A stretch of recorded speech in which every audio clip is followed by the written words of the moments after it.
So I was thinking about an apt title for this presentation, and I thought of everything you always wanted to know about NRDA but were afraid to ask, or the joys of NRDA, but I figured, okay, just leave it at NRDA 101.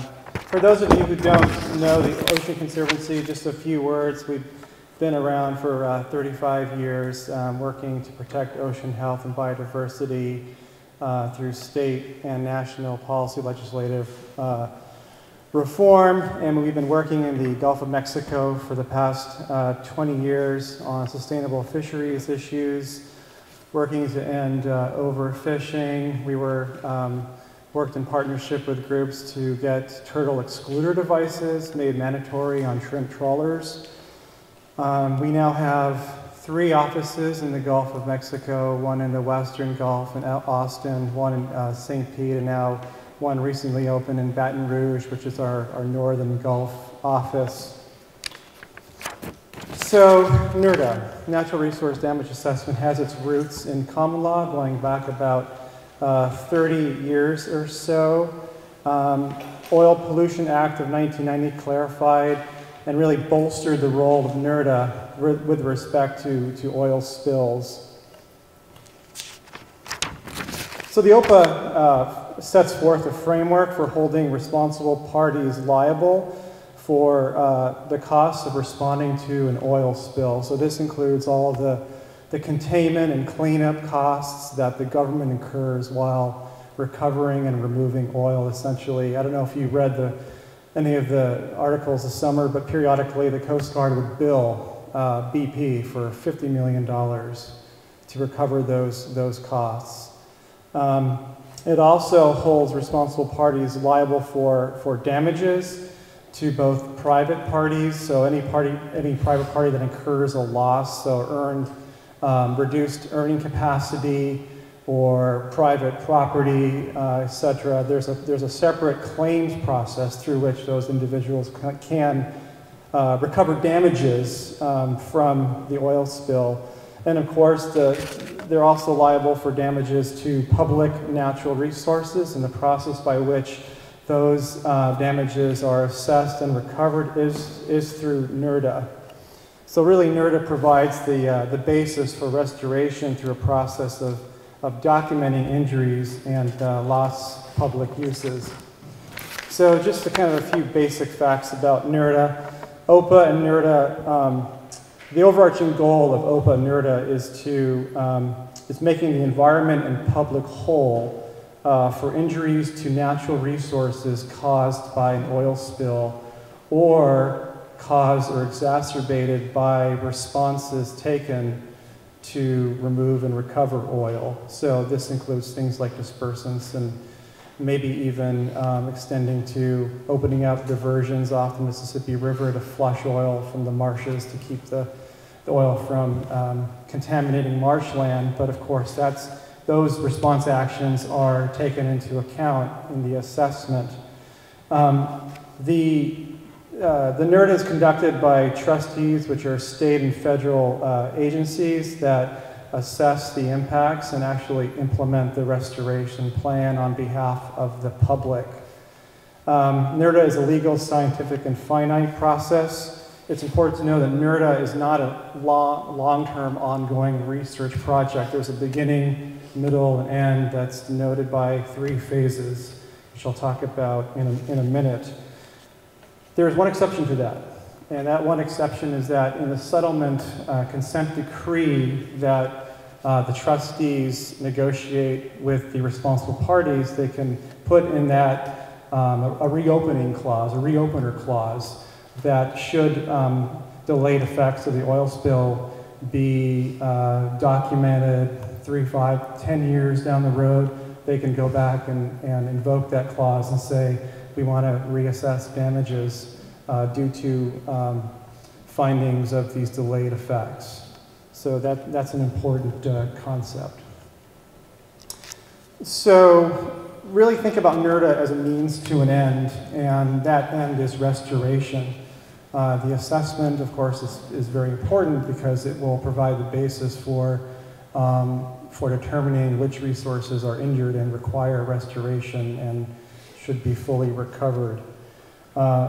The NRDA regs state that the goal of restoration should be returning those injured resources to their pre-spill baseline condition. However, that definition can be made more expansive and is subject to the terms of the settlement between the trustees and the responsible parties. So taking a page out of the Exxon Valdez Oil Spill Trustees playbook, they actually included in that definition of restoration the word enhancement, which enabled them to use, potentially use funds more flexibly than had they not had that word in the definition. And I'll talk a little bit more about that in a bit.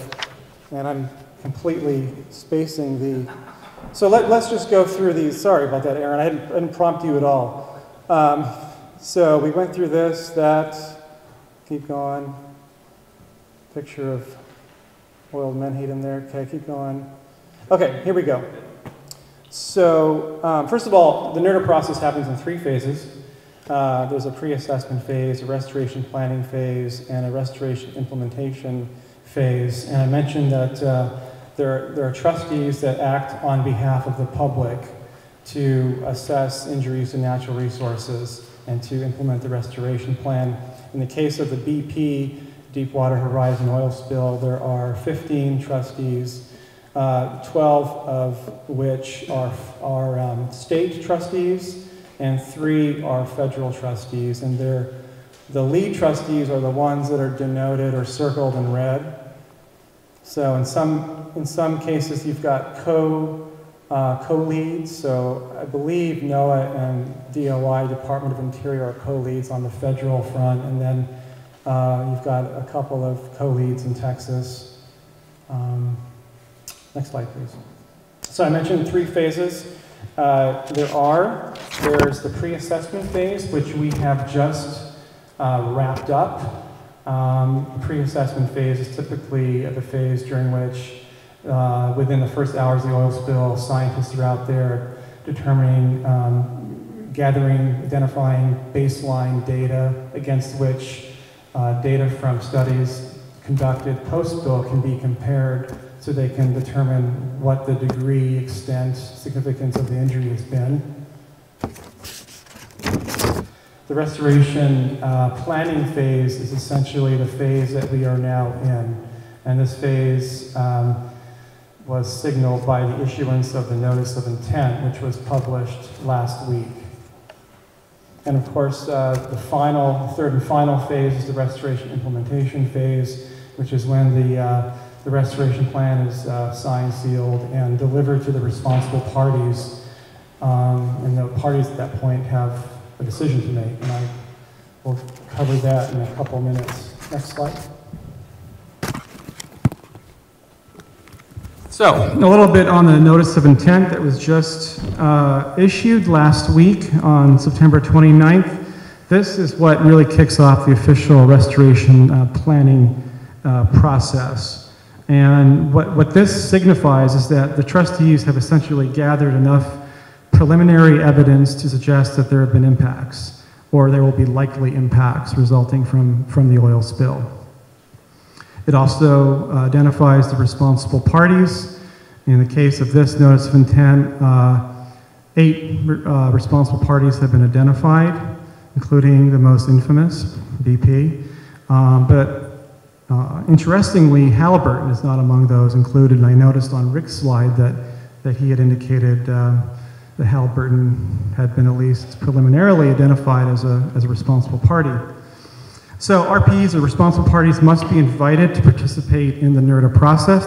They don't have to, but they, by law, are required to be invited on behalf of the trustees.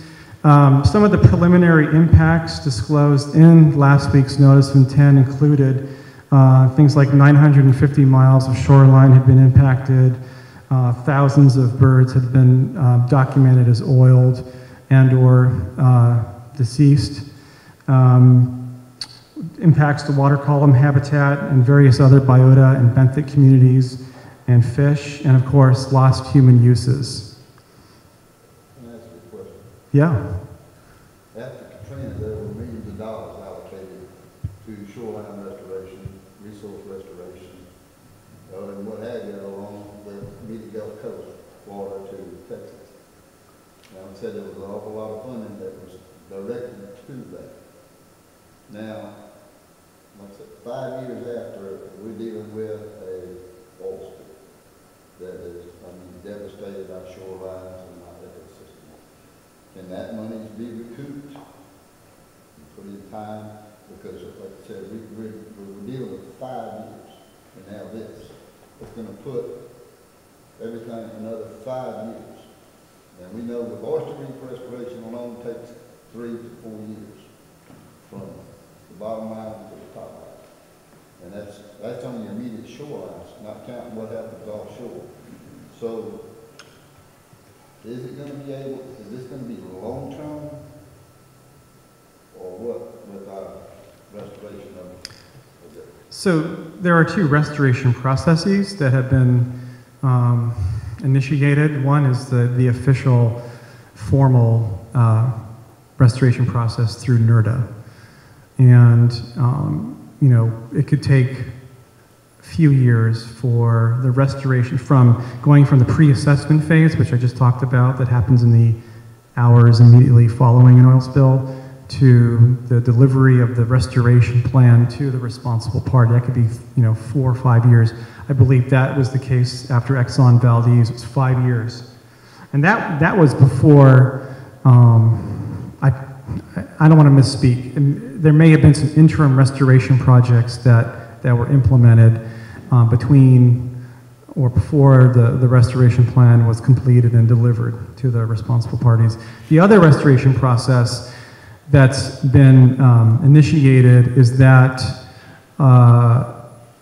was mentioned by the President in his Oval Office address, and that Secretary Ray Mabus has been leading, and that Secretary Mabus just released his report a couple weeks ago, and that lays out a process for restoration, including the establishment of a Gulf Ecosystem Restoration Task Force that will be led by Lisa Jackson, and